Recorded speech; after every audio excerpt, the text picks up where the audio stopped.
મિત્રો, ગરુડ પુરાણ અનુસાર મૃત્યુ પહેલા માનવને 7 સંકેતો મળી જાય છે. આજે આ પ્રાચીન કથા દ્વારા આપણે જાણીશું ગાય, ગીધ, વાઘ, પોપટ અને અન્ય પ્રાણીઓ એક બ્રાહ્મણને મૃત્યુના કયા સંકેતો આપ્યા. એ સંકેતો જાણી માણસે શું કરવું જોઈએ. આ કથા અત્યંત જાણવા જેવી છે, તેથી દરેક માણસને આ કથા સંપૂર્ણ રીતે સાંભળવી જોઈએ. આ કથામાં તમને જીવન માટે અગત્યની વાતો જાણવા મળશે, જે તમારું જીવન સુખમય બનાવી શકે. તો ચાલો શરૂ કરીએ. પહેલાંના સમયમાં મધ્ય દેશની એક સુંદર નગરીમાં હરિદાસ નામનો બ્રાહ્મણ રહેતો હતો. તેઓ તેમની ભક્તિ, વિદ્વતા અને સદાચાર માટે સમગ્ર ગામમાં પ્રખ્યાત હતો. તેઓ ભગવાન વિષ્ણુના પરમ ભક્ત હતા અને નિયમિતપણે તેમની પૂજા કરતા. તેમના ઘરમાં ધન, ધાન્ય, સુખ અને સમૃદ્ધિની કોઈ કમી ન હતી. તેમનું કુટુંબ પ્રેમ અને આનંદથી ભરેલું હતું. પરંતુ આ બધાની વચ્ચે હરિદાસના મનમાં એક ભય છુપાયો હતો. મૃત્યુની ચિંતા એમને સતત સતાવતી. રાત્રે જ્યારે બધા સૂઈ જતા ત્યારે તે એકલા બેઠા બેઠા વિચારમાં ખોવાઈ જતા કે તેમના મૃત્યુ પછી તેમના કુટુંબનું શું થશે. તેમની સંપત્તિ, તેમના પ્રિયજન અને તેમનું શરીર બધું એક દિવસ સમાપ્ત થઈ જશે. આ ભય દિવસે ને દિવસે વધતો ગયો. તેમને ઊંઘ ન આવતી. ભોજનનો સ્વાદ તેને ફીકો લાગતો. એનું મન ક્યાંય લાગતું નહીં. તેમનું જીવન શાંતિ અને આનંદથી શૂન્ય થઈ ગયું હતું. મિત્રો, હરિદાસે મૃત્યુના રહસ્યને જાણવા માટે નક્કી કર્યું. તેઓ પોતાના કુટુંબ અને સંપત્તિની પાછળ દોડી શહેર શહેર ભટકવા લાગ્યો. તેઓ સાધુ સંતો સાથે મળી મૃત્યુ પહેલા મળતા સંકેતો વિશે પૂછવા પણ લાગ્યો. ક્યાંય સંતોષકારક એને જવાબ ન મળ્યો. ભટકતા ભટકતા તેઓ એક ગાઢ અને ભયાનક જંગલમાં પહોંચ્યા. ત્યાંની શાંતિ અસામાન્ય હતી. તેઓ એક આશ્રમ પાસે આવ્યા, જ્યાં વેદોનો પાઠ શંખધ્વનિ ગુંજી રહ્યો હતો. તેઓએ આશ્રમમાં પ્રવેશ કરીને સાધુને પ્રણામ કર્યા અને જણાવ્યું કે તેઓ મૃત્યુના સંકેતો જાણવા માંગે છે. ત્યારે સાધુએ એટલે કે હરિદાસને કહ્યું કે તમે જંગલમાં વધુ અંદર જાઓ, ત્યાંના પ્રાણીઓને પૂછો. તેઓ તમને મૃત્યુ પહેલા મળતા સંકેતો વિશે જણાવશે, પરંતુ તેઓ પહેલા તમારું પરીક્ષણ કરશે. જો તમે તેની પહેલી છે એનો સાચો જવાબ આપી દેશો તો તેઓ તમારા મૃત્યુના સંકેત વિશે તમને જરૂર જણાવશે. આવી રીતે હરિદાસ જંગલમાં પ્રાણીઓ સાથે મુલાકાત કરી. પ્રથમ તેમણે એક વિશાળ વૃક્ષને મળ્યા. વૃક્ષે તેમને પ્રશ્ન પૂછ્યો, કઈ વસ્તુ છે જે પાંખ વિના ઉડે છે, પગ વિના ચાલે છે, જીભ વિના બોલે છે? તો જવાબ આપ્યો કે હવા.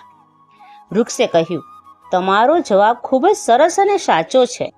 પ્રથમ સંકેત એ છે કે જ્યારે શરીરની ઉર્જા ઘટવા લાગે, માનવી સતત થાક અનુભવતો રહે, તો તે મૃત્યુની નજીક છે. મિત્રો, બીજા હરિદાસે એક ગીધ સાથે મુલાકાત કરી. ગીધે તેમને પૂછ્યું, કયું છે જે જન્મતી સાથે જ ઘટવા લાગે પણ કદી સમાપ્ત નથી થતું? ત્યારે હરિદાસે જવાબ આપ્યો કે એનો જવાબ છે સમય.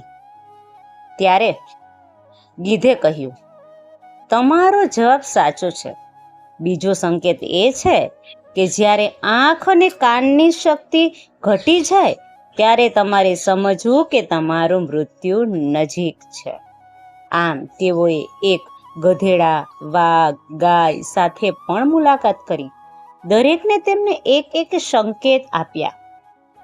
મિત્રો, ગધેડો એને શું સંકેત આપ્યો કે જ્યારે વાળ સફેદ થઈ જાય અને ત્વચા પર ઝુરીઓ આવી જાય એટલે કે કડચલીઓ પડવા માંડે. વાઘે કીધું કે જ્યારે તમારી ત્વચાનો રંગ પીળો કે કાળો પડવા લાગે ત્યારે? ગાયે આવો જવાબ આપ્યો કે જ્યારે વ્યક્તિ ભોજન પ્રત્યે ઉદાસીન થઈ જાય અને ભોજનમાં રુચિ ન રહે, એનો ભોજનનો સ્વાદ ન આવે ત્યારે. અને શ્રી કૃષ્ણએ ગીતામાં કહ્યું છે ને કે જેનો જન્મ થાય છે એનું મૃત્યુ નિશ્ચિત છે, પરંતુ મનુષ્ય હંમેશા પોતાની મૃત્યુને ટાળવાનો પ્રયાસ કરે છે. તે એ નથી સમજતો કે તેની મૃત્યુ તો અટલ છે. જ્યારે તેની મૃત્યુ નજીક આવે છે ત્યારે પોતાને જ તે અનુભવે છે અને તેનું જીવન અંતિમ ક્ષણમાં એટલે કે અંતિમ તબક્કામાં હોય છે. મિત્રો, મૃત્યુ આવે ને એ પહેલા કેટલીક નિશાનીઓ પણ જોવા મળે છે, જેના દ્વારા મનુષ્ય સમજી શકે છે કે તેનું મૃત્યુ નજીક છે. શ્રી કૃષ્ણએ આવી 5 નિશાનીઓ વિશે આપણને જણાવ્યું છે, જેનાથી મનુષ્ય પોતાની મૃત્યુના સંકેતો જાણી શકે છે, પોતાના પરિવારજનો અને મિત્ર સાથે અંતિમ સમય પણ પસાર કરી શકે છે. મિત્રો, શ્રી કૃષ્ણના જણાવ્યા મુજબ જ્યારે કોઈ વ્યક્તિની મૃત્યુ નજીક હોય છે ત્યારે તે કલાક પહેલા તેના સમગ્ર જીવનની ઘટનાઓને જોઈ શકે છે. તેના સારા અને ખરાબ કર્મો, પરિવાર સાથે વિતાવેલી ક્ષણો અને મહત્વની જે યાદો છે એ સ્પષ્ટ તે જોઈ શકે છે. હા મિત્રો, મૃત્યુના એક દિવસ પહેલા વ્યક્તિને સ્વપ્નમાં સ્વર્ગ અને નરકના દ્વાર દેખાય છે. આ સ્વપ્નમાં તે બંને દ્વારની બહાર ઊભો હોય છે, પણ તે અંદર પ્રવેશ કરી શકતો નથી. ગરુડ પુરાણ મુજબ મૃત્યુ પહેલા વ્યક્તિ તેના અવસાન પામેલા પૂર્વજો એટલે કે દાદા, દાદી, પિતા, માતા એને સપનામાં જોઈ શકે છે. મૃત્યુના થોડાક સમય પહેલા વ્યક્તિ એકદમ ધ્યાન શૂન્ય થઈ જાય છે. આસપાસ કોણ છે, શું થઈ રહ્યું છે એ પણ તે ઓળખી શકતા નથી. કૃષ્ણ ભગવાન કહે છે કે મૃત્યુ નજીક હોય ને ત્યારે વ્યક્તિને અજીબો ગરીબ સ્વપ્ન આવે છે. તે સ્વપ્નમાં અજાણી જગ્યા, અજાણ્યા લોકો અથવા તો કોઈ વિશિષ્ટ સંકેત જોઈ પણ શકે છે. હા મિત્રો, આ સંકેતો દ્વારા વ્યક્તિ સમજી શકે છે કે તેનો અંતિમ સમય નજીક છે. તેથી બાકી રહેલા સમયને પરિવાર અને પ્રિયજનો સાથે વિતાવી અને પોતાના ભૂતકાળની ભૂલોને આપણે સુધારી નાખવી જોઈએ. મિત્રો, જો આ માહિતી તમને ઉપયોગી લાગી હોય તો લાઈક અને ચેનલને સબસ્ક્રાઈબ કરજો અને શેર પણ જરૂર કરજો. આ બધા સંકેતો જાણવા પછી હરિદાસે સમજી લીધું કે મૃત્યુ એક અવશ્ય ભાવ પરિસ્થિતિ છે, પણ એમાં ડરવાનો કોઈ જ અર્થ નથી.